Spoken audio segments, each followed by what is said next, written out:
गणित क्रमांक 3 एका समांतरभुज चौकोनाचे क्षेत्रफळ 83.2 चौ सेमी आहे. त्याची उंची 6.4 सेमी असेल तर त्याचा पाया व किती लांबीचा असेल.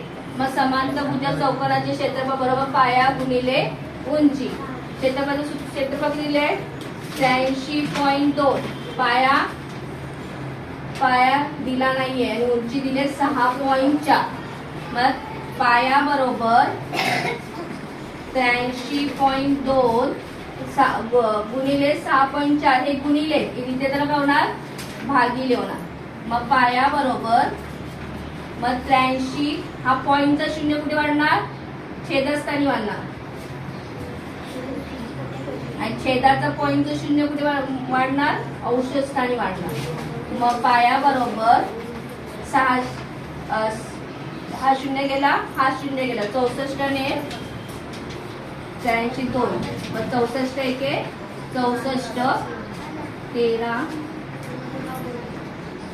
64 3 4 3 12 3 18 आणि 9 192.